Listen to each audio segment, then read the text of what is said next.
kanin labaran da muke tafa da su.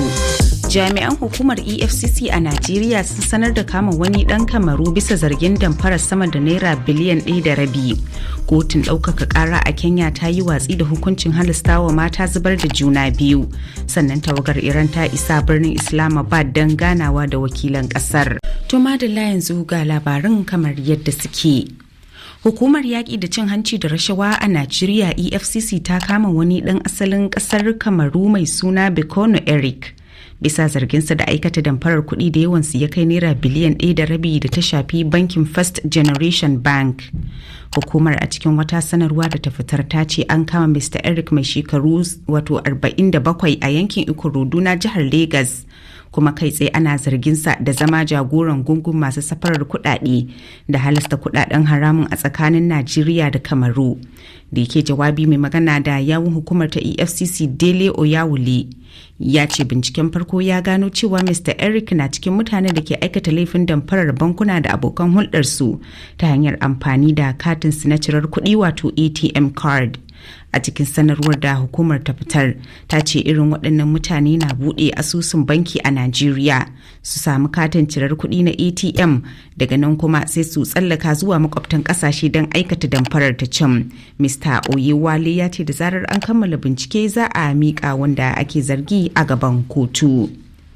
Yanzu kuma sai Burkina Faso inda bayanai ke cewa dakarun sojin kasar da kuma mambobin sa kai da dama sun ɓace bayan wani ƙazamin hari da 'yan ta'adda suka kai musu a safiyar Larabar da ta gabata.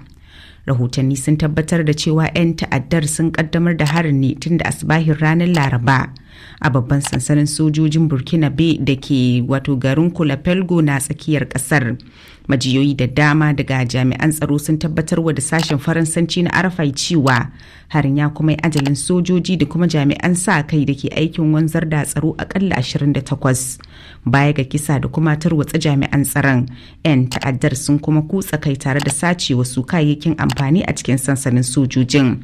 Wasu bayanai kuma sun ce 'yan ta'addar ba su tsaya iyanan ba, sai da suka kona shaguna da kuma guraren kasuwancin fararen hula tare da sace dabbobi. A makonnin da suka gabata, 'yan ta'addar sun matsa wa lardin Sandugui, wanda a nan ne garin Bagmusa yake, inda ake kai masa har-hari baji ba gani.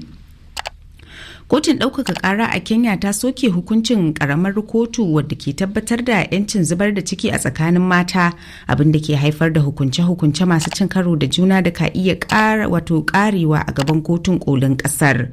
Ɗaukaka ƙarar na zuwa ne bayan da aka ci gaba da bibiyar batun wata ƙaramar yarinya da ta je asibiti tun a 2022 da rashin lafiya wadda ke da alaƙa da juna biyu, kuma nan take likitan ya bata ƙwayoyin zubar da ciki bayan da ya musu bayanin cewa akwai matsala. Babbar kotu a 2022 ta yi hukuncin cewa damar samun magungunan zubar da juna biyu ga mata haƙƙi ne da ke kunshe cikin kundin tsarin mulkin ƙasar, kuma likitoci ko jami'an lafiya da suka baiwa matan irin waɗannan magunguna bai dace a kama su ba. To sai dai a hukuncin da ta yanke jiya Juma'a, kotun ɗaukaka ƙara ta ce zubar da juna biyu haramta wa ɗanta yi shakar iskar duniya ne, kuma kai tsaye hakan ya saba da kundin tsarin mulkin ƙasar, kuma yana jefa rayuwar iyaye mata cikin haɗari. To Afirka ta Kudu ta sha alwashin ɗaukar ƙwararan matakai kan 'yan ƙasar da aka samu da aikata laifin nuna wariya da kuma cin zarafin baƙi da sunan warware matsalolin ƙasar su, matakin da ke zuwa bayan da 'yan ƙasar Ghana suka yi zanga-zanga. Ministan harkokin wajen Ghana Samuel Akuzzeto Ablakwa ya ce matakin da 'yan kasar Afirka ta Kudu suka ɗauka na cin zarafin baƙi ba abu ne da Ghana za ta lamunta ba, don haka ne ya gayyato jakadan Afirka ta Kudu a Ghana don ya yi ƙarin haske game da wani faifan bidiyo da ke nuna yadda aka tsare tare da cin zarafin wani ɗan ƙasar Ghana kawai don yana aiki a ƙasar a matsayin baƙo. To sai dai a ɓangaren Afirka ta Kudu mahukunta sun yi tir da lamarin da suka ce sam ya saba wa doka, kamar yadda ministan 'yan sanda Firos Chachalia ya sanar, yana mai cewa suna shirin ɗaukar mataki kan masu aikata wannan maci gida-gida da nufin kakkaɓe baƙi ta hanyar cin zarafi da kuma tayar da tarzoma. Ministan harkokin wajen Iran Abbas Araghchi ya isa birnin Islamabad na Pakistan a wani bangare na ci gaba da shirye-shiryen faɗaɗa tattaunawar zaman lafiya da kuma samar da mafita da za ta kawo ƙarshen yakin da ƙasar ke yi tsakaninta da Isra'ila da kuma Amurka. wata ziyara ta daban. Wato wannan ziyara na ba da hasken cewa akwai yiwuwar a cimma jituwa a yakin da aka kwashe makonni 8 ana gwabzawa, wanda ya sanadiyar mutuwar dubban mutane da kuma girgiza tattalin arzikin duniya. Da yake jawabi, shugaban Amurka Donald Trump ya ce wannan ci gaba ne da ke nuna alamun Iran za ta amince da jerin dokokin da Amurka ta shimfiɗa mata, duk da dai ya ce ba shi da tabbaci game da hakan.